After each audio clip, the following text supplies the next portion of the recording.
이번 시간에는 모양이 비슷한 한자를 한 방에 해결하는 방법을 설명해 보도록 하겠습니다.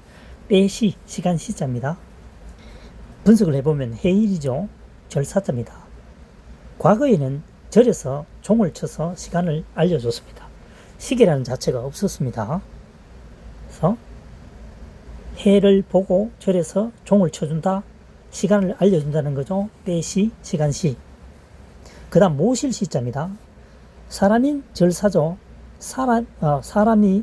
사람인데 절에 가면 모시고 있다는 거죠. 부처님을 모시고 있다는 개념도 되겠습니다. 모실시.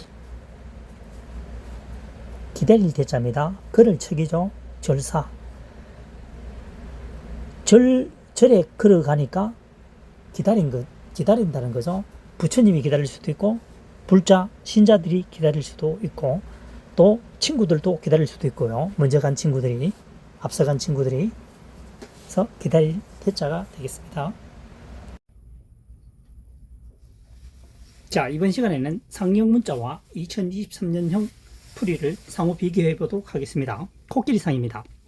일반적 풀이는 코끼리의 옆모습을 보고 만든 한자어라고 합니다. 상형 문자로서. 코끼리상의 모습을 생각하면 이 한자가 쓰여집니까? 쓸 수 있습니까? 자, 한자사랑이 풀이한 방법입니다. 2023년형입니다. 안을 봅니다. 가운데 중이죠. 돼지십니다. 돼지를 가운데에 안으니까 코끼리 느낌이 온다는 얘기입니다. 안대를 착용하고 잘 보이지 않는 상황에서 코끼리 배를 만지나 돼지 배를 만지나 느낌이 비슷하다는 얘기입니다. 그래서 코끼리 상이 되겠습니다. 다시 한번 설명해 보도록 하겠습니다. 코끼리 상입니다. 일반적 풀이는 코끼리의 옆모습을 보고 만든 한자어라고 되어 있습니다. 그러니까 상형 문자죠. 이 한자어를 코끼리의 옆모습을 생각하면서 이 한자어를 쓸 수 있다면 굉장히 행운입니다. 일시적으로는 사용할 수 있을지라도 시간이 경과한 후에는 이 글자를 사용하기가 쉽지는 않을 것입니다. 그래서 2023년형 풀이 방법은 주어진 한자를 가지고 최대한으로 활용한다는 얘기입니다. 이 글자를 분해해 보면요. 안을 포, 가운데 중, 돼지십니다. 돼지를 가운데에 안으니까 코끼리 느낌이 온다는 얘기입니다. 눈에 안대를 가리고 지금 코끼리상 상형 문자에서 출발했지만 한자어를 세 가지로 분해할 수가 있죠. 가운데 중은 보시다시피 가운데 중인데 이 중간에 삽입됨으로 해서 축약됐다라고 보시면 되겠습니다. 이 점만 상기하시면은 이 문제는 이 한자어는 해결이 되겠습니다. 이번 시간에는 모양이 비슷한 한자를 한 방에 해결하는 방법을 찾아보도록 하겠습니다. 청강계보다는 헤아릴계로 먼저 접근하는 것이 좋겠습니다. 피오를 바릅니다. 하늘천이죠. 하늘에 피어오르는 것을 헤아린다는 거죠.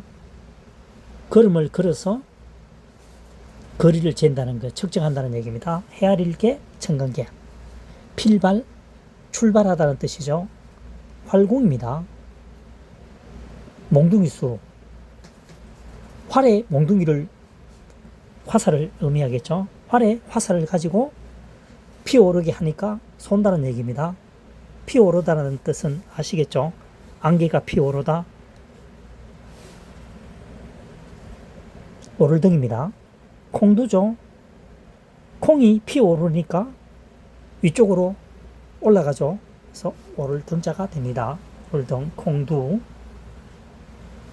몽둥이 숫자는 화살에 해당합니다.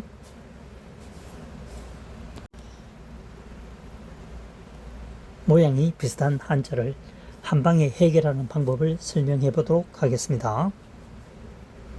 집실입니다. 집면이죠. 이를 지자입니다. 집에 이번 시간에는 모양이 비슷한 한자를 한 방에 해결하는 방법을 설명해 보도록 하겠습니다. 설고자입니다. 설고, 괴로울고, 입맛이 쓰다는 얘기죠. 불초입니다. 오렐 고자입니다. 풀도 오랫동안 말리게 되면 쓴맛이 난다는 거죠. 설고자입니다.